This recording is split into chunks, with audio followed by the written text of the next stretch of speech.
अधिकारीगण और मित्रों, आज सच में महत्व और खुशी दोनों का दिन है। एक सरकारी योजना अपने 10 वर्ष पूरे कर रही है और उस 10 वर्ष के साथ साथ जो वीरेंद्र सिंह जी ने कहा कि उस योजना को कार्यान्वित करने में एक परिवर्तन और ट्रांसफॉर्मेशन आया है। सरकारी योजनाएं अक्सर जब लंबे स्तर पर चलती हैं तो कई बार औपचारिकता बन जाती है, उनमें उदासीनता भी आ जाती है और जो आंकड़े सामने रखे गए कि 7वें 8वें वर्ष तक 2013-14 तक एक उदासीनता इसमें प्रकट हो रही थी और 2014 में जब सरकार में परिवर्तन हुआ तो मैंने संसद में भी, संसद के बाहर भी कई बार ये अटकलें सुनी कि क्या मनरेगा में दी जाने वाली धनराशि कम कर दी जाएगी या इस योजना को समाप्त किया जाएगा, कोई और योजना लाई जाएगी।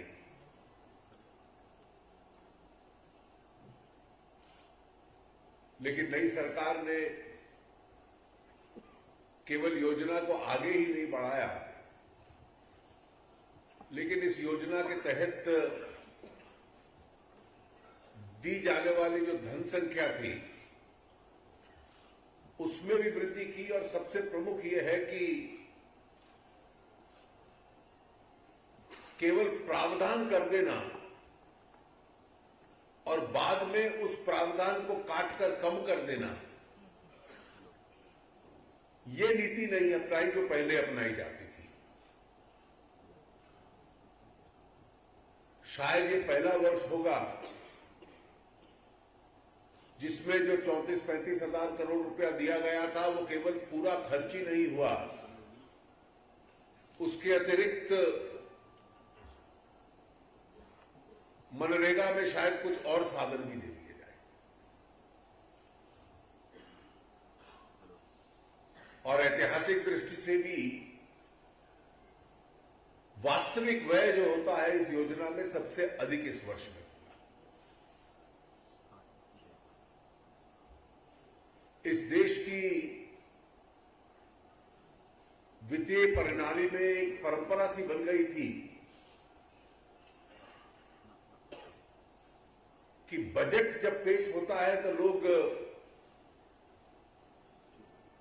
विशेष रूप से टिप्पणी करते हैं कि फला योजना के लिए या फला कार्य के लिए इतना पैसा दिया गया, उसमें साल भर में खर्चा कितना हुआ और कटा कितना, शायद उस पर ध्यान आकर्षित कम होगा। और पिछले कई वर्षों में शायद एक भी वर्ष ऐसा नहीं था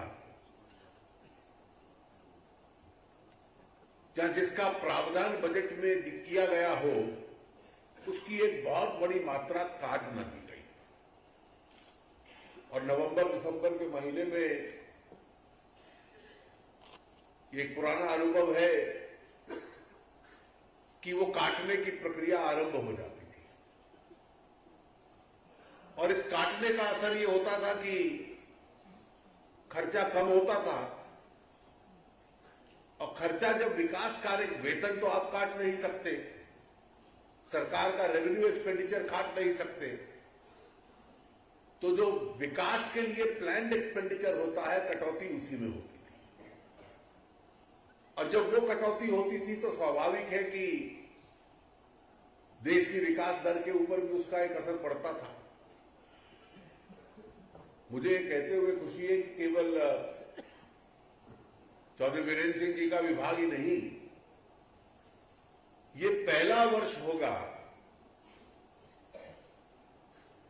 जिसमें विकास कार्यों के लिए जो साधन रखे गए होंगे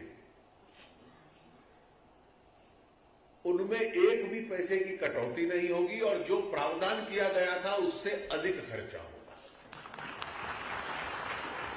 और इसके पीछे एक कारण भी है, और इसके पीछे अगर मैं वैचारिक कारण बता दूं तो जो बार बार चंद साहब कह रहे थे कि इतनी बड़ी संख्या गांव में रहती है इसलिए गांव ग्रामीण क्षेत्रों का विकास हो, वह आर्थिक गतिविधि हो, इसमें एक राजनीतिक तर्क भी है। कोई भी सरकार चाहेगी कि जहां अधिक मात्रा में लोग हैं और उनकी सेवा की जा सके वहां ज्यादा की जाए। इसके पीछे एक सामाजिक तर्क भी है कि ग्रामीण क्षेत्रों में रहने वाले लोग जो हैं उनकी प्रगति करना और शहरों के स्तर तक उनको लाने का प्रयास करना, इसके पीछे सामाजिक तर्क भी है। नहीं तो समाज के अंदर बराबरी कभी आ नहीं सकती। लेकिन इसके पीछे एक बहुत बड़ा आर्थिक तर्क भी है, और आज की परिस्थिति में वो आर्थिक तर्क और महत्व का हो चुका है। आज अगर हम पूरे विश्व की आर्थिक परिस्थिति देखें तो स्वाभाविक है कि पूरे विश्व की आर्थिक परिस्थिति में एक बहुत बड़ा धीमापन आया है।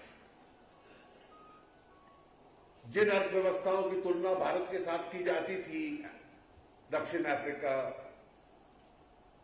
ब्राजील, रशिया, वो सब धीमी रफ्तार में चली रही है। एक प्रकार से नेगेटिव ग्रोथ रेट है, अर्थव्यवस्था सुकड़ती जा रही है।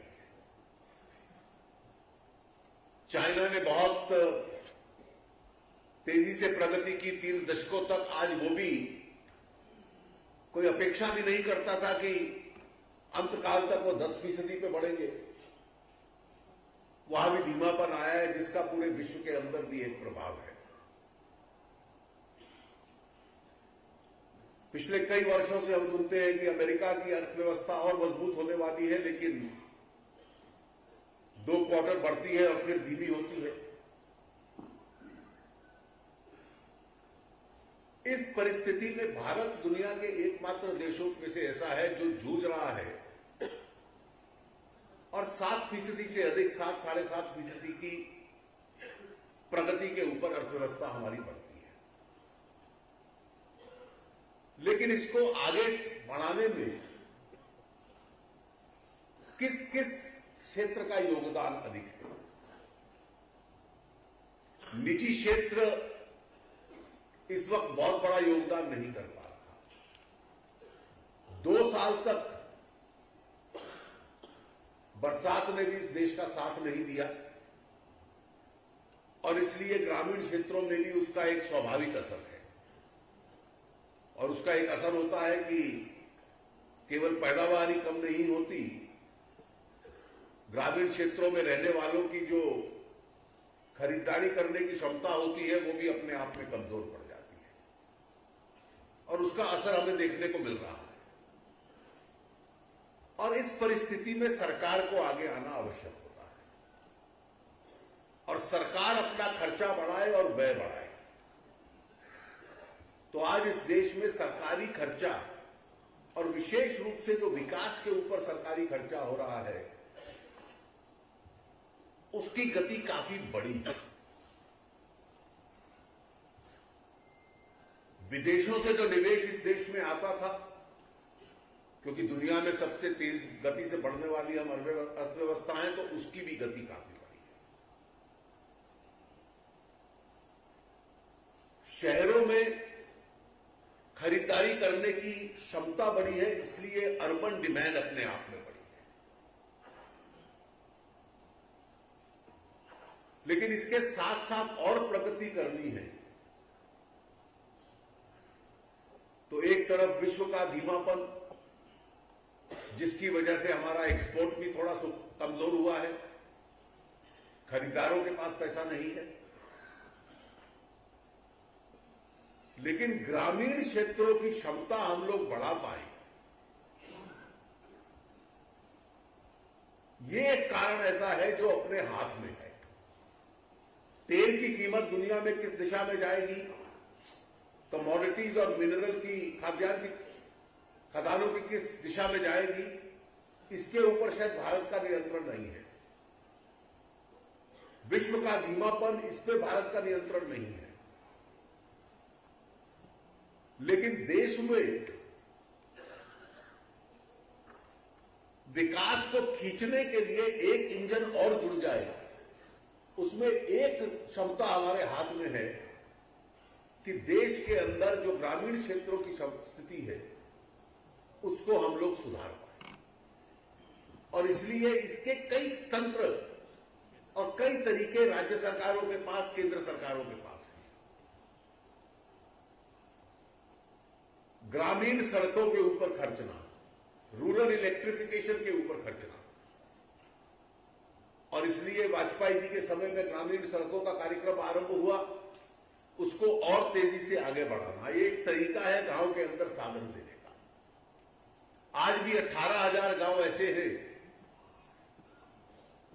जिनमें बिजली नहीं है, और माननीय प्रधानमंत्री जी स्वयं और बिजली मंत्री स्वयं इसका नियंत्रण कर रहे हैं कि रोज प्रतिदिन वो सोशल मीडिया के ऊपर डालते हैं कि आज उसमें इतने सारे जुड़ गए, और 2021-22 तक ये 18,000 गांव तक बिजली पहुंच पाए, ये एक टारगेट सरकार ने दिया है। सिंचाई ये एक ऐसा क्षेत्र है जिसमें जितने साधन डालेंगे उसका प्रत्यक्ष प्रभाव और असर सबसे सरल तरीके से स्पष्ट होकर सामने आएगा। और इसलिए सिंचाई योजनाओं में व्यय अधिक बढ़ना, और जिन राज्यों ने इस पे विशेष प्रयास किया है उनको लाभ मिला है। मध्य प्रदेश इसका एक उदाहरण है, जिसने पिछले 8-9 सालों में जो सिंचाई योजनाएं बनाई है उसकी वजह से उनकी फूड प्रोडक्शन एकदम बढ़ी है, एग्रीकल्चर बढ़ी है, जिससे कि उस राज्य को गरीबी की व्यवस्था में से निकलने में एक बहुत बड़ा लाभ हुआ है। ये सब एक तरीके हैं ग्रामीण क्षेत्रों में अर्थव्यवस्था सुधारने के। किसान ऋण लेता है तो जो सरकार उस ब्याज का एक हिस्सा ले लेती है, इंटरेस्ट सबवेंशन, ये एक तरीका है कि ग्रामीण क्षेत्र के अंदर साधन डालने का। अभी 2 सप्ताह पूर्व क्रॉप इंश्योरेंस, शायद इस देश के इतिहास में इस प्रकार का क्रॉप इंश्योरेंस नहीं आया होगा कि एक बड़ा हिस्सा उस इंश्योरेंस के जो खर्चे का है केंद्र सरकार दे, एक छोटा हिस्सा राज्य सरकार दे और एक बहुत छोटा हिस्सा किसान दे। और जो क्षेत्र केवल बरसात के ऊपर निर्भर है खेती के लिए,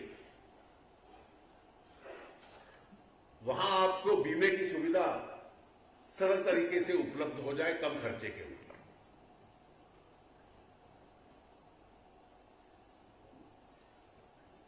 एक विषय का जिक्र करना शायद वीरेंद्र सिंह जी भूल गए कि स्वच्छता अभियान के तहत ग्रामीण क्षेत्रों के शौचालय, इन पे भी जितना खर्चा है, रूरल शिक्षा, रूरल हेल्थ केयर, और स्वाभाविक है कि इन सब तरीकों से इन क्षेत्रों के अंदर जितने साधन हम लोग डाल पाएंगे, उस साधन से केवल उस क्षेत्र का कल्याण नहीं होगा, लेकिन उसकी क्षमता देश की अर्थव्यवस्था को बढ़ाने में भी अपने आप आगे बढ़ेगी। और यही दायित्व है जो मनरेगा जैसी योजना ने भी आगे बढ़ाया है। मैंने संसद में भी ये कहा था कि जब ग्रामीण क्षेत्र कष्ट में है तो ग्रामीण क्षेत्र में साधन डालना, इसके पीछे राजनीतिक तर्क भी है, सामाजिक तर्क भी है, और सबसे प्रमुख आर्थिक तर्क भी है कि वो जितने साधन हम लोग डालेंगे तो अर्थव्यवस्था को आगे बढ़ाने में उतना बड़ा दायित्व उनका हो पाएगा और सबसे अधिक संख्या में लोगों का कल्याण उतना हो पाएगा। मुझे इस बात की विशेष रूप से खुशी है कि केवल आपके विभाग में वीरेंद्र सिंह जी इसको आगे ही नहीं बढ़ाया, लेकिन जो परिवर्तन ट्रांसफॉर्मेशन किया है, और जो कोई भी योजना ऐसी नहीं होती जिसकी लिखाई पत्थर के ऊपर हो, they are not cast in stone, और इसलिए उसका सुधार करते रहना, उससे एसेट क्रिएशन भी हो, उससे रोजगार के अवसर भी हो, उसमें कोई बिचौलिया पैसे ना ले पाए, इसलिए डीबीटी के माध्यम से बैंक अकाउंट के अंदर सीधे साधन जाए। ये सारी जितनी योजनाएं हैं और सारे जितने परिवर्तन आपने किए हैं, इन्होंने मनरेगा का स्वरूप भी बदला है, इस देश की गरीब जनता का कल्याण भी इससे हुआ है। और मुझे लगता है कि इसके साथ साथ जो लोग इस योजना का लाभ उठाकर गरीबी में से बाहर निकलते हैं, जिनको कम से कम 2 वक्त की रोटी खाने का साधन मिल जाता है, जो सरकार की अन्य योजनाओं की ओर भी देखें, विशेष रूप से बहुत सफल रूप से हुई है मुद्रा योजना, जिसमें लगभग 2.25 करोड़ लोगों को पिछले कुछ महीनों में बैंकों के माध्यम से, फाइनेंशियल इंस्टीट्यूशंस के माध्यम से ऋण मिल चुका है कि अपना काम वो आरंभ कर पाए। और विशेष रूप से जिस वर्ग को ये मनरेगा टारगेट करता है, उसी वर्ग को वो योजना टारगेट करती है कि अब आप छोटे स्तर के दुकानदार या कोई वर्कशॉप चलाना या अपना कारोबार चलाना, इसके लिए जो साधन आपको चाहिए वो भी बैंक आपको देगा, ताकि इस देश के सर्वाधिक सामाजिक और आर्थिक दृष्टि से जो पिछड़े वर्ग हैं, उनको इन सब का लाभ मिल पाए और ये वर्ग गरीबी की रेखा से हम लोग ऊपर आ पाए। उसी में इस वर्ग का भी कल्याण होगा, देश का भी कल्याण होगा। और मुझे लगता है कि जिस उद्देश्य से ये योजना बनाई गई थी, वो भी अपने आप में सफल हो पाएगी। मैं आपके सभी सहयोगियों का हार्दिक अभिनंदन करता हूं कि आपने कई नई पहल इस पे की है, और जिन राज्यों को और जिन अन्य साथियों को आज सम्मानित हम लोग कर रहे हैं, उनका विशेष रूप से अभिनंदन करता हूं कि उन्होंने एक नई दिशा इस महत्वपूर्ण योजना को इस देश में दिखलाई है। आपका बहुत बहुत धन्यवाद। धन्यवाद माननीय श्री अरुण जेटली जी। हमारी आपसे विनम्र विनती है माननीय कि कार्यक्रम के पश्चात कृपया फर्स्ट फ्लोर में जो हमारी एग्जीबिशन लगी है उसे जरूर आप देखने के लिए पधारें। अलग अलग राज्यों के जो बेस्ट प्रैक्टिसेस हैं उस पर ये प्रदर्शनी आधारित है और ये एक प्रेरणादायी एग्जीबिशन है। इसमें तमिलनाडु, असम, छत्तीसगढ़, झारखंड, केरला, सिक्किम, तेलंगाना और त्रिपुरा, वेस्ट बंगाल, राजस्थान के जो बेस्ट प्रैक्टिसेस हैं उन्हें दिखाया गया है। और अब हम अपर सचिव ग्रामीण विकास मंत्रालय श्री अमरजीत सिन्हा से अनुरोध करते हैं कि कृपया आभार प्रकट करें।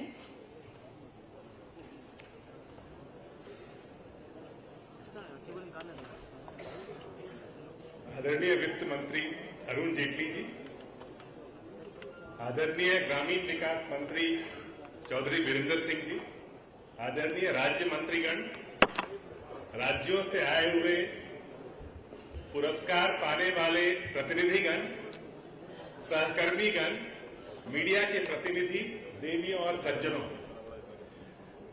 इस कार्यक्रम की महत्ता